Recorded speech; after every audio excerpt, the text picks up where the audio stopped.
Moridia 2023, une semaine de jeûne et prière, est un programme phare de l'église Bread of Life de Lubumbashi. Bien-aimés dans les seigneurs, pour votre renfort spirituel, la paroisse mère Bread of Life vous invite à prendre part à ces grands moments de forte prière, dénommés Moridia, sous la houlette du pasteur Josué Gabin Chinabou. Chaque fois que Dieu voulait descendre en Israël, lorsqu'ils étaient dans le désert, la veille, Dieu parlait à Moïse en ce terme: dit aux enfants d'Israël de se préparer ou de se sanctifier, parce que Dieu voulait agir et opérer au milieu d'eux. Galates chapitre 4, du premier verset, nous allons lire jusqu'au verset 4, je pense. Je lis la parole du Seigneur dans le nom de Jésus-Christ.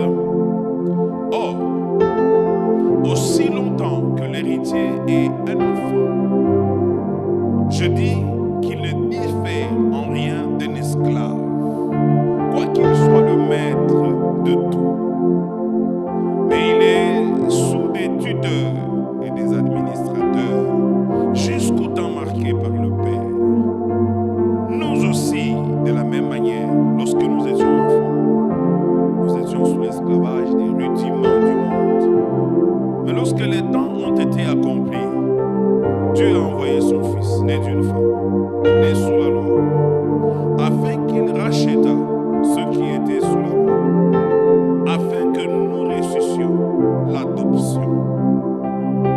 Et parce que vous êtes fils, Dieu a envoyé dans nos cœurs l'esprit de son Fils, lequel crie Abba, Père. Autrefois, ne connaissant pas Dieu, vous serviez des dieux qui ne le sont pas de leur nature. Mais à présent que vous avez connu Dieu, plutôt que vous avez été connus des dieux, comment retournez-vous à ces faibles et pauvres rudiments auxquels de nouveau vous voulez vous asservir encore? Parole du Seigneur dans le nom de Jésus-Christ. Paul dit ailleurs: lorsque j'étais un enfant, je me comportais comme un enfant. Mais lorsque je suis devenu un adulte, je fais disparaître tout ce qui est de l'enfant. Lorsque j'étais un enfant, je me comportais comme un enfant. Mais lorsque je suis devenu un adulte, j'ai fait disparaître tout ce qui est de l'enfant. La délivrance que je vais faire va consister sur le fait de faire disparaître tout ce qui est de l'enfant. L'enfant dans l'œuvre de Dieu. L'enfant dans la vie chrétienne. Dans la vie sociale, dans la maison. Il y a beaucoup de personnes qui sont toujours encore des enfants. Ils pleurent comme des enfants. Ils se comportent comme des enfants. Ils ont leur compréhension des choses pareilles comme les enfants. Galates que nous avons lu dit: lorsque un héritier est encore un enfant, il ne diffère en rien d'un esclave. Ça veut dire, si nous ne voulons pas grandir dans les choses de Dieu, nous serons comme des esclaves. Et la plupart d'entre nous, nous sommes comme des esclaves. Cette année, j'ai totalisé 30 ans de ma vie chrétienne. Cette année, j'ai totalisé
dans le besoin qu'on leur enseigne les rudiments. Ils sont encore dans les ABC. Et vous trouverez quelqu'un d'autre qui est venu à l'église il n'y a pas très longtemps.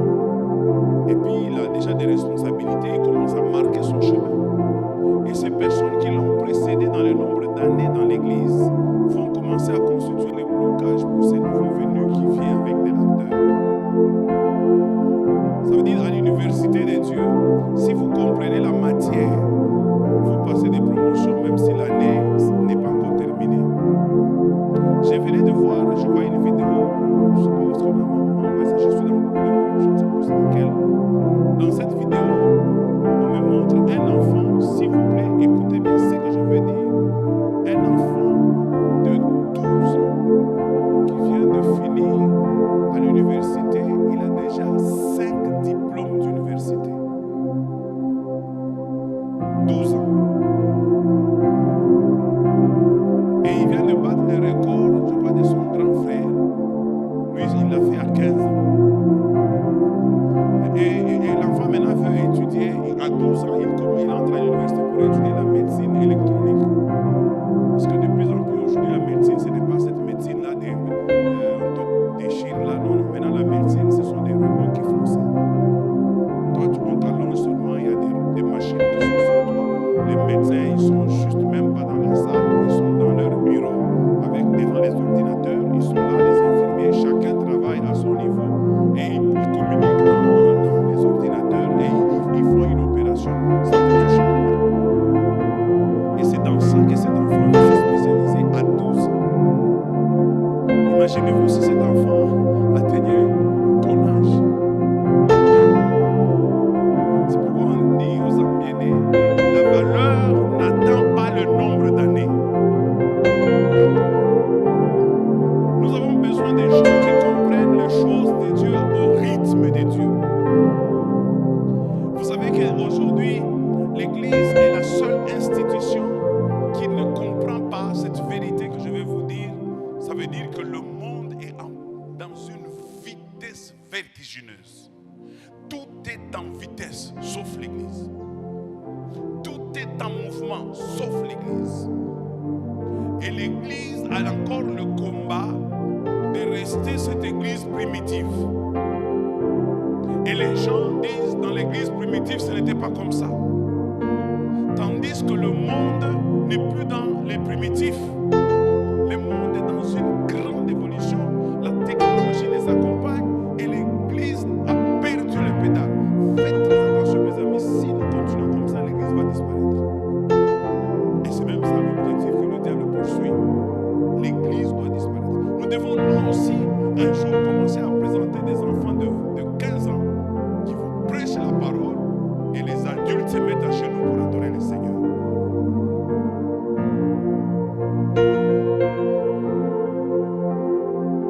Vous êtes à l'église. Les Morinja ici, si nous devons le compter, vous en avez fait combien? Il y en a qui sont à 10. Il y en a qui sont même à 20. Je peux lui dire, bon, mon frère Morinja, 20. Tu vas clôturer cette prière.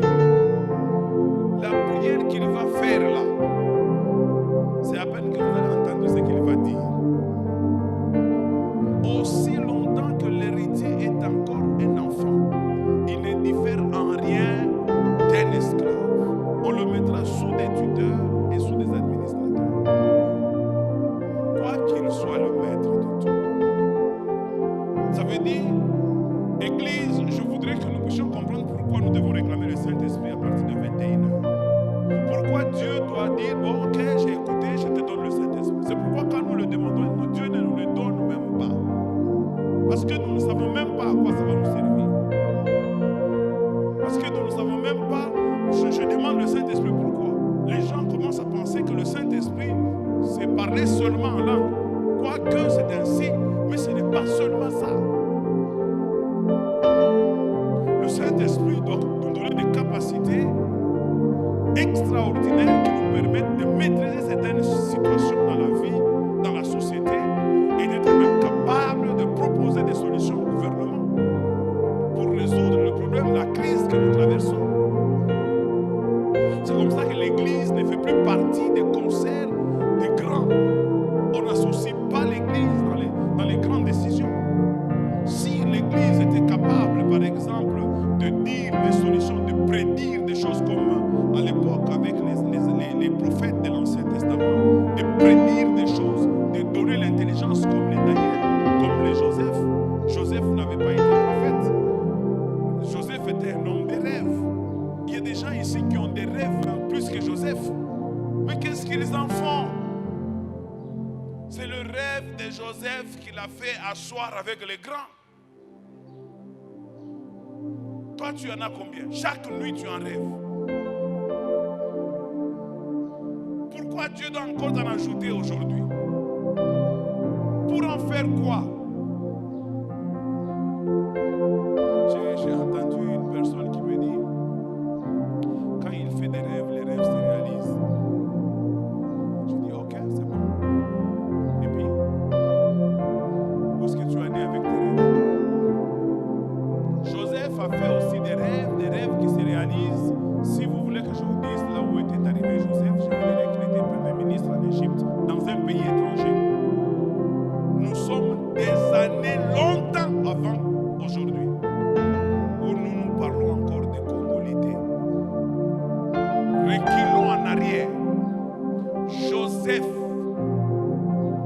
va en Égypte comme un esclave, connu de tous que ce n'est pas un Égyptien, mais il devient premier ministre. Et Pharaon dit, il n'y a que le trône qui me séparera de toi. Je te donne tout l'Égypte. Parce qu'on a trouvé en lui une grandeur d'âme, une grandeur d'esprit, qui lui permettrait de trouver des solutions là où aucun magicien de l'Égypte ne pouvait trouver de solution. Là où aucun conseiller de Pharaon ne pouvait trouver une solution. Vous vous souvenez aussi de Daniel. Le roi fait un rêve. Je ne sais pas de toi qui fais les rêves. Le roi fait un rêve. Il n'arrive pas à... Il a oublié son propre rêve. Et ce rêve lui a dit quelque chose de très fort. J'ai parlé avec une sœur de l'église hier. Il a rêvé une même chose 2 fois, une nuit. Et quand elle s'est levée le matin, elle a perdu les rêves. Elle devait aller affronter un homme, disons une femme, qu'elle a rêvé à 2 reprises. Elle devait aller l'affronter. Ils avaient un problème à traiter, mais elle a oublié le rêve. Maintenant, quand elle arrive devant cette personne, elle lui dit, j'ai rêvé de toi 2 fois, mais j'ai oublié le rêve. La personne s'énerve. La personne s'énerve et la personne complique tout ce qu'ils devaient traiter ensemble. Pourquoi? Parce que la personne estime qu'elle connaît le rêve, alors qu'en réalité, elle a perdu les rêves. Pourquoi voulez-vous que Dieu continue à vous donner encore des rêves si ça ne vous sert absolument à rien? Quand vous avez une vie de rêve, demandez aussi l'interprétation. C'est ça, grandir. Après, on a comme on n'a pas tant d'autres fois à interpréter. Tu as commencé ça, tu avais quel âge? Maintenant, tu as quel âge? On ne fait qu'interpréter pour toi. Le don d'interprétation, ça existe, non? Bon, vous allez le demander à Dieu s'il vous le donne pour qu'on continue à interpréter pour vous les rêves. Je veux que l'église grandisse un peu. Dis à ton voisin, grandissons. Dis à l'autre voisin, grandissons. Bien-aimé dans le Seigneur, je crois aujourd'hui que l'Église doit jouer son rôle dans la société. Moi, je crois. Il est temps que l'on commence à respecter l'Église aujourd'hui. Il est temps que l'on commence à respecter les chrétiens, même dans nos familles. Nous sommes par moments débutés devant des situations dans nos maisons, dans nos familles, où le chrétien n'apporte absolument rien. L'argent, il n'en a pas. Même le conseil, il n'en a pas. La sagesse, il n'en a pas. Tout ce qu'il a, c'est de parler en langue. Bon, même vous. En quoi il est utile à la famille? Et puis quand il parle à la langue, il ne sait même pas interpréter sa propre langue. Qu'est-ce que Paul dit? Si quelqu'un prie en langue, c'est bien. Mais il faut qu'il demande aussi l'interprétation. Mais s'il n'a pas l'interprétation, qu'il se taise. Parce que ça devient du bruit. Tu es en famille, là, il y a une réunion sérieuse, et puis on te dit, mais maman, toi tu n'ajoutes rien dans ce... Non, tu deviens inutile même dans ta propre famille.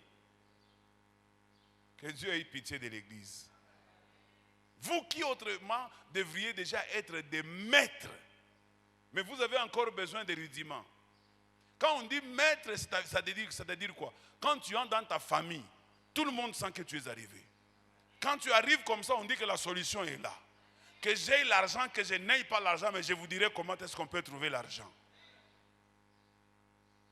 Vous savez, vous pouvez ne pas avoir de l'argent vous-même, mais vous dites aux gens comment ils peuvent trouver l'argent. L'Église, aujourd'hui, nous devons comprendre ça.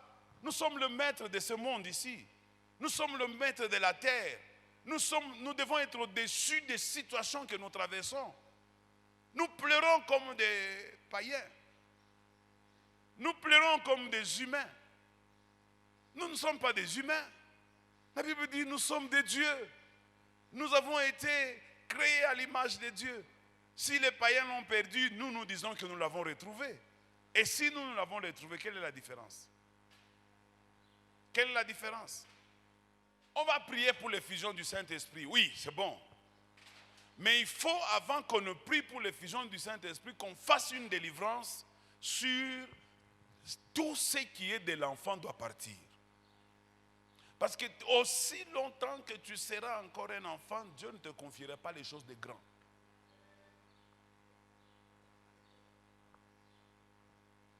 Écoute ce que ce passage dit avant qu'on commence la prière. Je vous prends encore quelques 5 minutes, on va prier. Ici, on nous dit au verset... au verset 3. Nous aussi, de la même manière, lorsque nous étions enfants, nous étions sous l'esclavage du rudiment du monde. Esclavage du rudiment du monde. Mais lorsque le temps a été accompli, Dieu a envoyé son fils, né d'une femme, né sous la loi, afin qu'il racheta ceux qui étaient sous la loi, afin que nous reçussions l'adoption.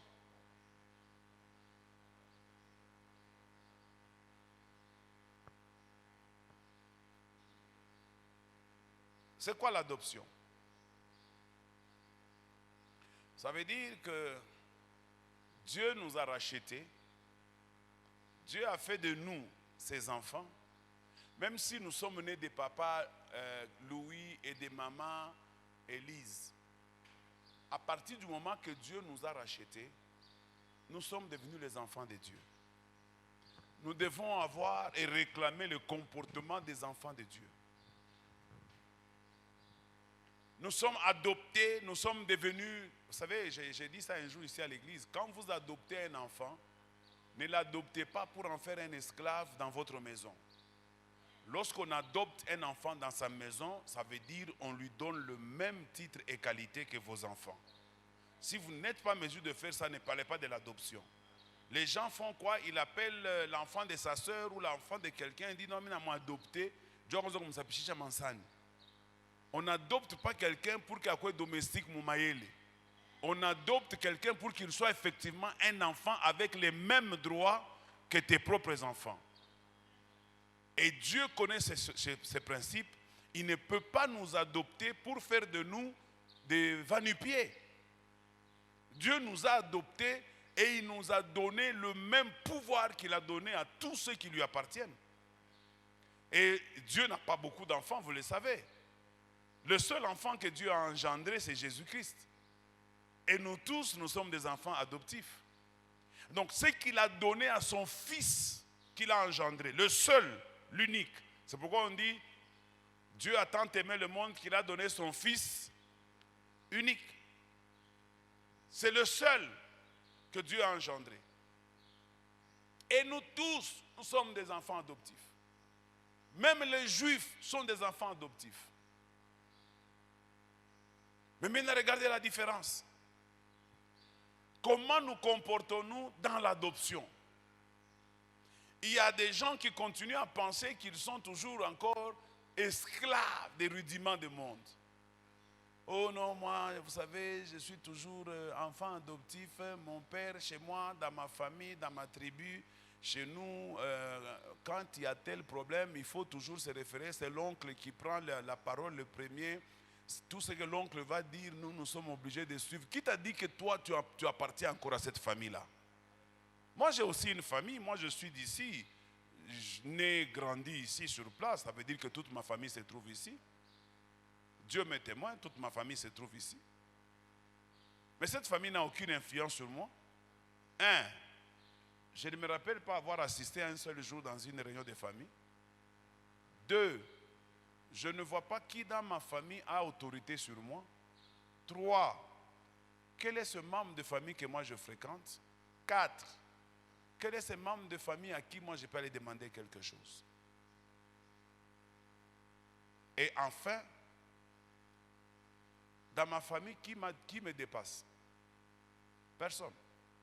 Si vous en connaissez un, citez-le-moi. Il n'y a personne qui est au-dessus de moi. En tout.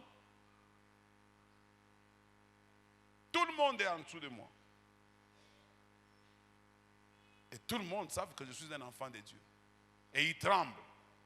Même les grands. Ils m'appellent tous papa. Même mes parents m'appellent papa. Je vous ai dit ici le matin, à 3 heures du matin, que moi, mon père s'agenouillait devant moi.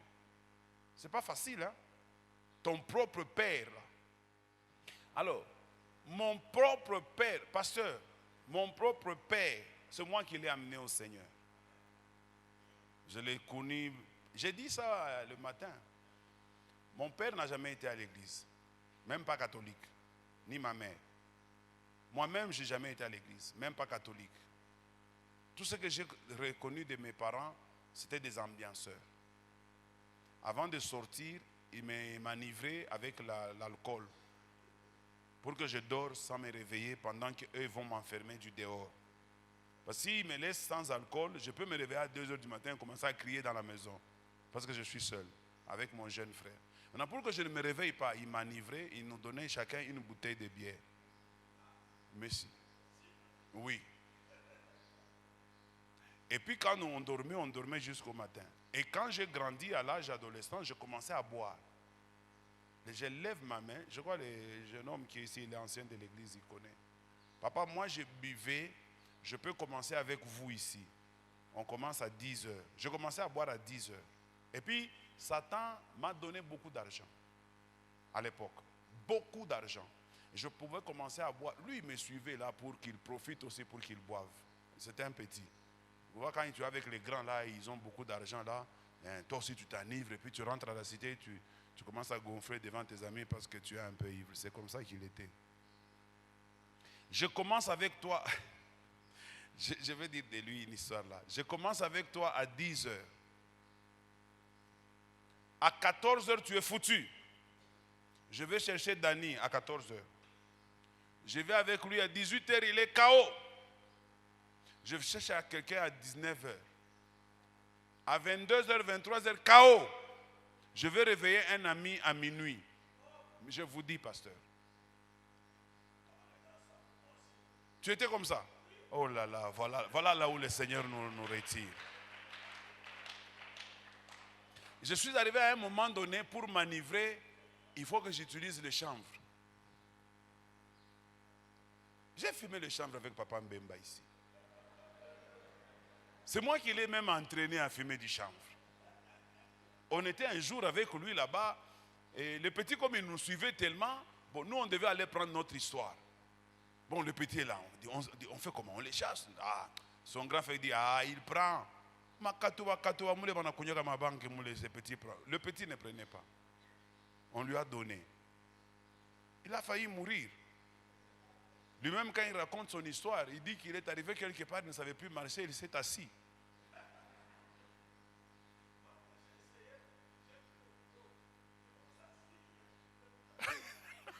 Tu commences à suivre quoi?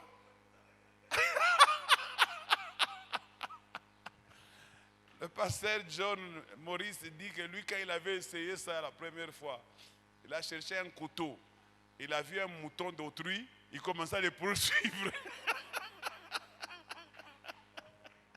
Vous voyez, les amis, si lui a vécu ça, moi j'ai vécu ça, aujourd'hui nous sommes devenus des serviteurs de Dieu. Qu'est-ce qui fait la différence? C'est que nous avons été sensibles à l'appel de Dieu et nous avons suivi le mouvement du Saint-Esprit de tout notre cœur, de toute notre âme, de toute notre force. Et nous sommes devenus ce que nous sommes devenus. Bread of Life est devenu une grande église maintenant. Nous sommes très disposés à ouvrir des paroisses partout là où il est possible. Donc, il nous faut beaucoup de serviteurs, beaucoup d'anciens, beaucoup de diacres. Donc, un scandale de serviteurs. Même, on nous appelle même à Brazzaville. Alors, nous avons besoin de gens matures, pas des bébés. Des gens qui sont venus peut-être d'une autre église, mais qui, une fois arrivés à l'église Bread of Life, qui adoptent Bread of Life. Il ne faut pas quand tu arrives à Bread of Life, tu continues à te référer à ton ancienne église. Ici, c'est à Bread of Life. Il ne faut pas te référer à ton église. Réfère-toi à ce que nous faisons. Ne nous compare pas avec ton église. Compare-toi avec nous-mêmes. C'est ça l'erreur que beaucoup de gens font. Et quand vous faites ça, vous n'allez pas évoluer. Parce que nous n'allons jamais vous accepter. Tu ne vas pas venir nous imposer ce que tu as vu ailleurs. Nous avons notre style. Nous avons notre modèle. Nous avons notre façon de faire les choses. Toi, implique-toi seulement. Et après, tu comprendras. Je ne sais pas pourquoi je n'ai pas aujourd'hui beaucoup de Papa Mbemba. Papa Mbemba, je l'ai connu, il priait. Quand moi, je me suis converti avant lui. Maintenant, lui, lorsqu'il va se convertir, il priait à la Katouba avec un pasteur là. Et il tenait, il me le vantait beaucoup. Pasteur Noé, un jour, il a organisé pour que nous puissions nous voir. Dès que je suis entré dans cette église, c'était à la Katouba. J'ai senti, je ne m'étais jamais senti comme ça. J'ai senti que j'étais très mal à l'aise. Vous voyez, vous entrez dans une église où vous prêchez, vous sentez que le pasteur ne vous aime pas. Et vous sentez que le pasteur n'est pas avec vous. Il ne dit pas amen à ce que vous dites. Il est indifférent. Même pas. Et puis vous finissez comme ça, il monte à la chaise, il ne fait même pas allusion à votre prédication. Je dis, j'ai pitié pour le petit. Je commence à l'inviter pour qu'il vienne à Bread of Life. Il dit, ah non, vous êtes des païens là-bas. Nous sommes bien. Mais aujourd'hui, il aime Bread of Life plus que sa femme, plus que ses enfants, plus que sa propre vie. Vous voyez? Il a compris tout simplement qu'il doit changer, il doit entrer dans la ligne de l'église Bread of Life. Entrez dans la ligne, grandissez en comprenant ce que Bread of Life est. Ne nous imposez pas votre rythme, c'est à nous de vous imposer notre rythme. Et si vous voulez que Dieu vous donne l'onction pour travailler dans cette église, alignez-vous, Dieu vous donnera. Mais si vous ne vous alignez pas, Dieu ne vous donnera pas. Dieu, c'est un Dieu d'ordre et non pas un Dieu de désordre. Il aime l'ordre, il aime l'organisation, il aime la soumission et l'obéissance. Et je dis toujours aux serviteurs, si vous voulez aller loin, même à tout le monde ici, vous voulez aller loin dans l'œuvre de Dieu, apprenez toujours à ce que nous ne pouvons pas travailler ensemble si nous n'avons pas le même esprit. Parce que le verset qui suit, chez nous les lisons, on va vous dire que Dieu a déposé dans nos cœurs l'esprit de son Fils.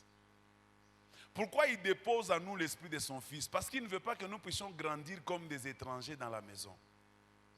Tu ne peux pas bien évoluer dans une église si tu as l'esprit étranger.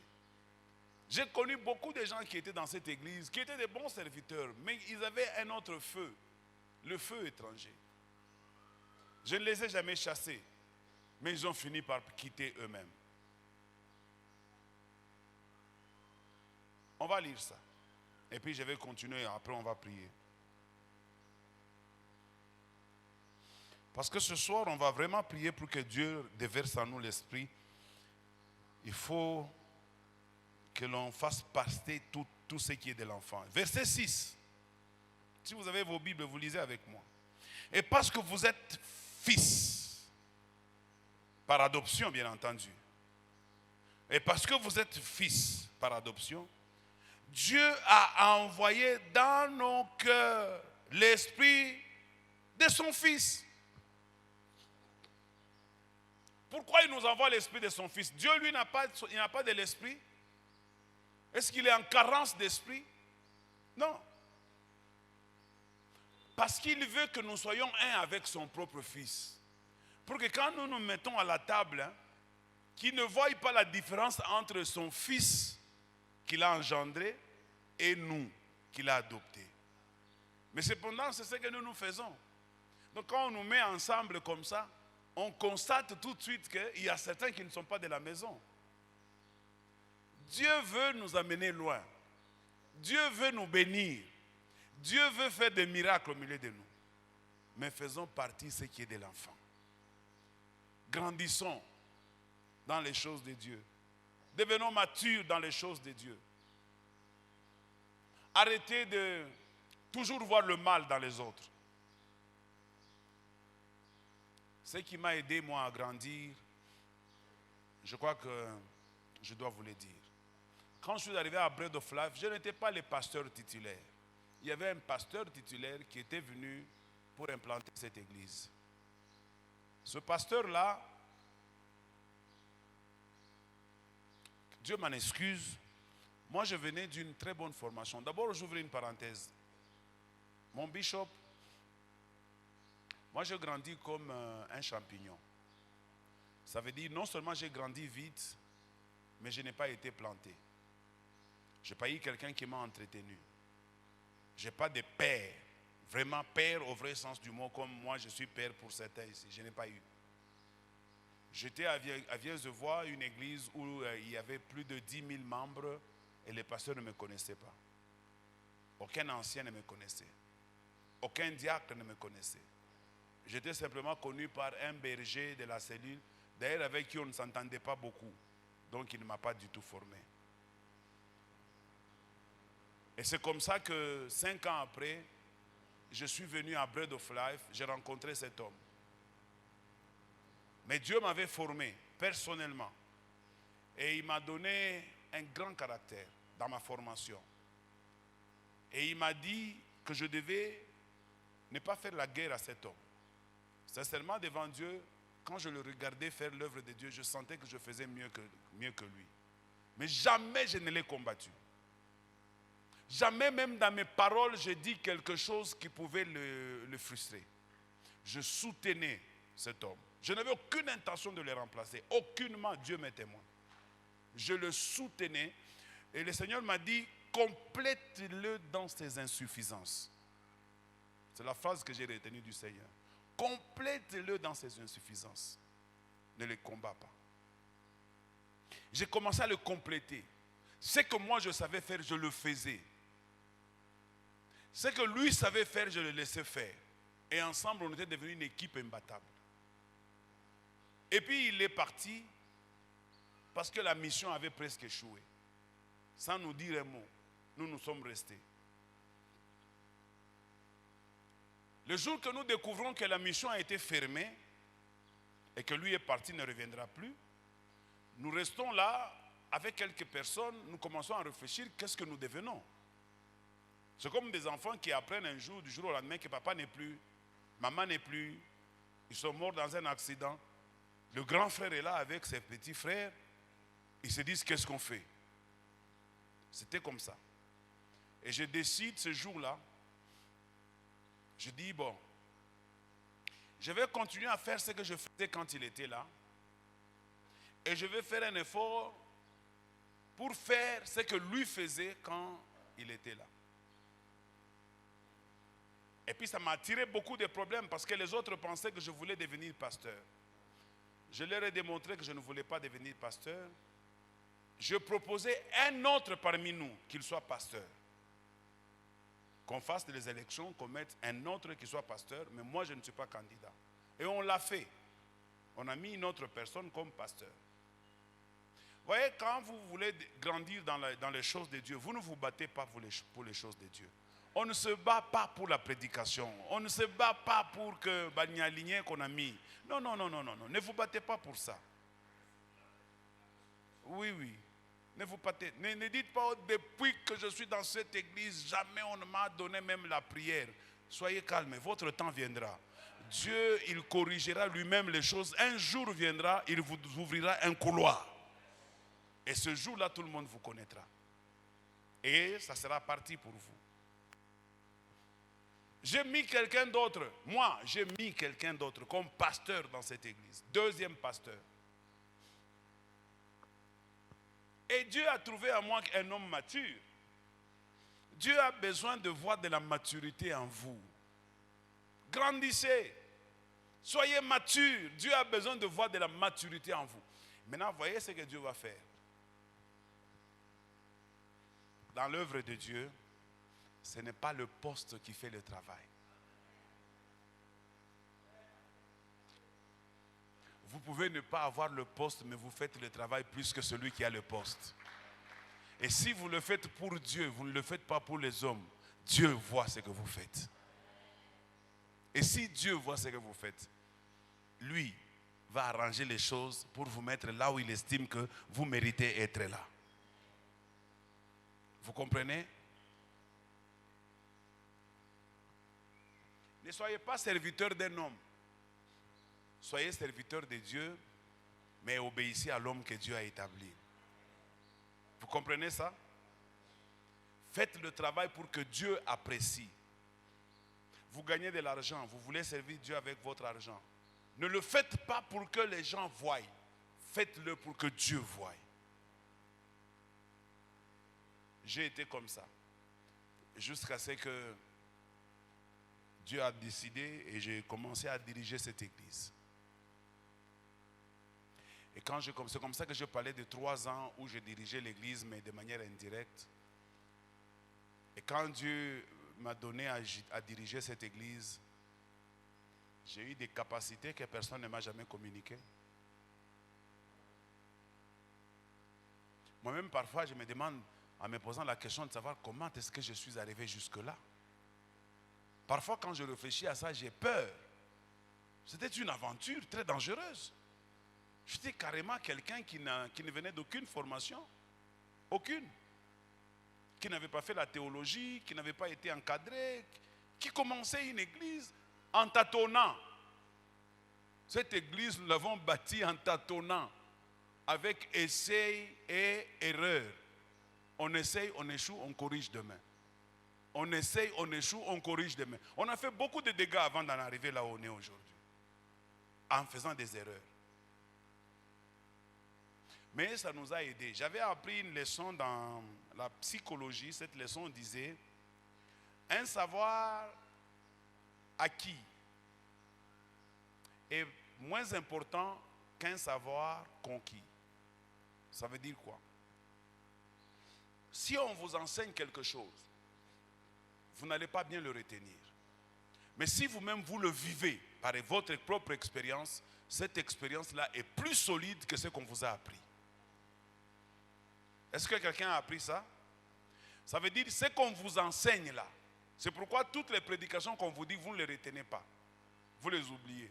Mais ce que vous-même vous vivez, personne ne va jamais vous les enlever. Ça va rester dans votre vie, ça sera une grande expérience. C'est comme ça que nous, on a grandi dans cette église.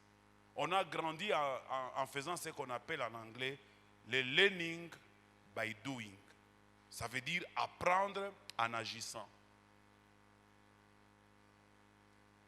Et Dieu ayant vu cela, il a libéré son onction sur nous. Bien-aimé, tu as besoin de l'onction de Dieu. Mais pour ce faire, combat tout ce qui est de l'enfant. Combat tout ce qui fait que tu ne grandis pas.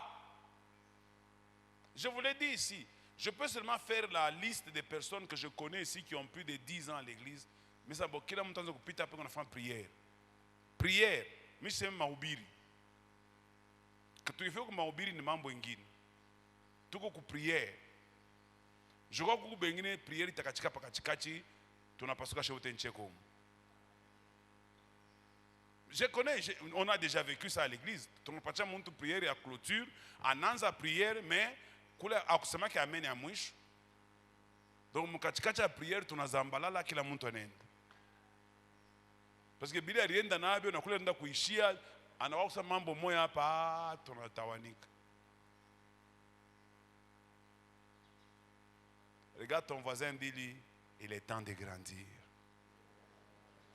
Maintenant, je vais vous donner la liste des choses qu'il faut faire partir si vous voulez grandir. Et c'est ça même qui va constituer notre prière de ce soir, de cet après-midi. La liste de choses à faire partir si nous voulons grandir. Première sur la liste de celui qui veut grandir.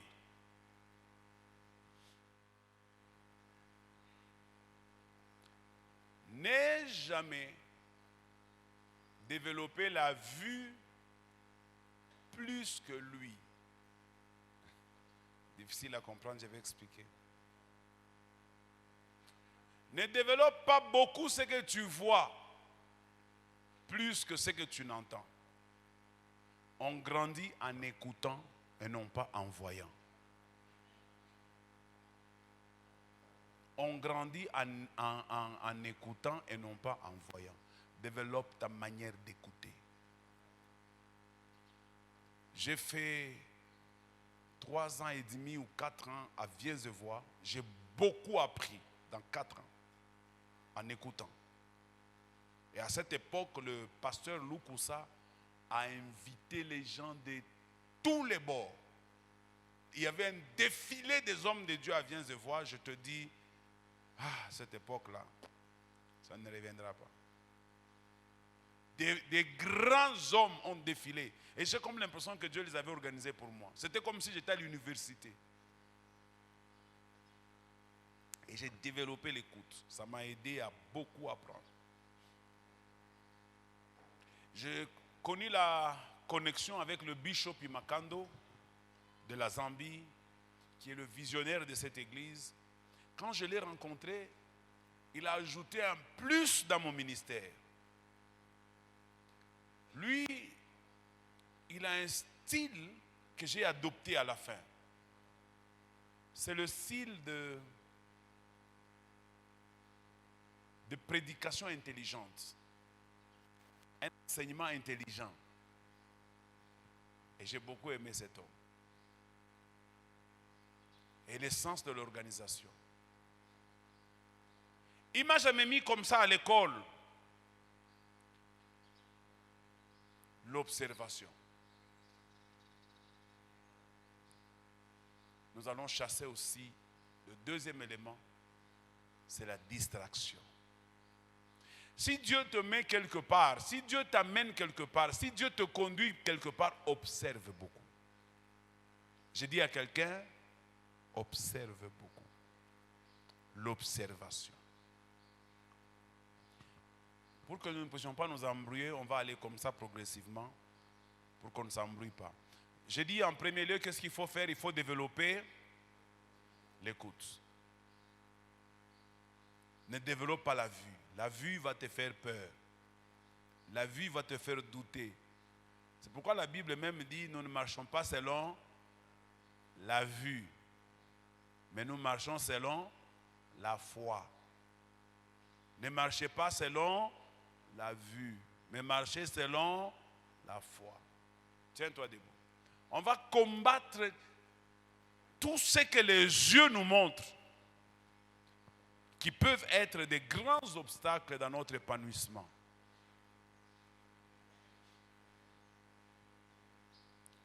Je me rappelle, il y a 2 ou 3 semaines, j'ai parlé de la convoitise des yeux.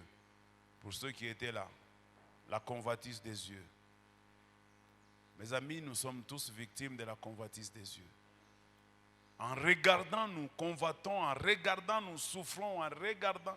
Je donnais un exemple ce jour-là, d'un militaire qui était en train de parler à un autre militaire, qu'ils étaient allés faire perquisitionner dans une maison. Et quand ils sont arrivés là-bas, ils sont entrés dans la maison.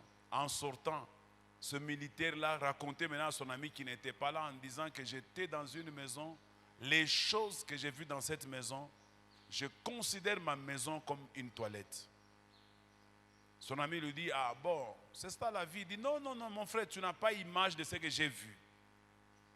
Et l'autre lui dit, pourquoi tu es allé alors là-bas? Il dit, c'était dans le cadre du travail, je n'avais pas le choix. Mais ma maison, là, quand je la regarde aujourd'hui, c'est une toilette. Ça vient d'où? De ce qu'il a vu. Tu verras des choses. Le diable travaille beaucoup dans ça. Tu verras des choses pour tuer ta foi. Des choses pour décourager ta foi. Des choses pour démobiliser ta foi. Je veux que tu pries en disant, Seigneur, je ne veux pas que ce que je vois influence ma foi et ma croissance. Si quelqu'un, Dieu l'a béni, les choses évoluent bien, que cela ne te perturbe pas.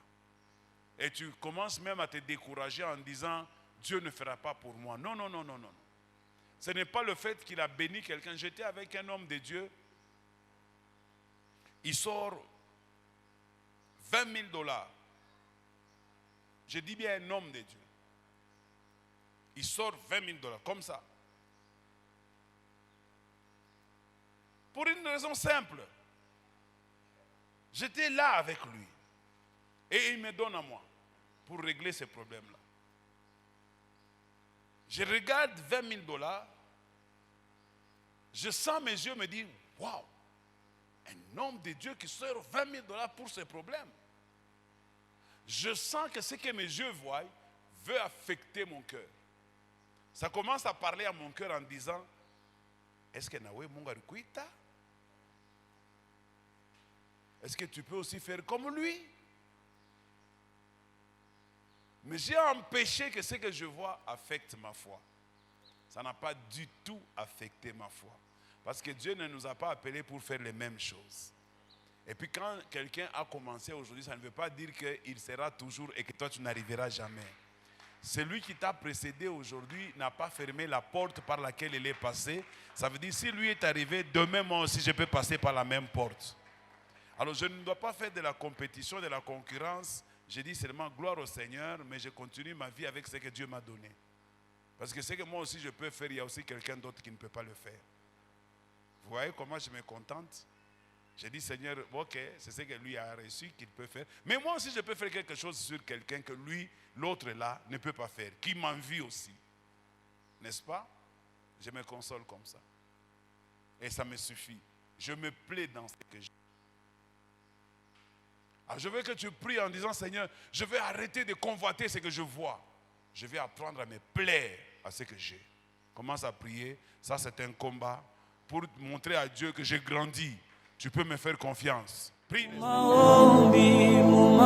Moridja 2023, une semaine de jeûne et prière, est un programme phare de l'église Bread of Life de Lubumbashi. Bien-aimés dans les seigneurs, pour votre renfort spirituel, la paroisse mère Bread of Life vous invite à prendre part à ces grands moments de forte prière, dénommés Moridja, sous la houlette du pasteur Josué Gabin Chinabou.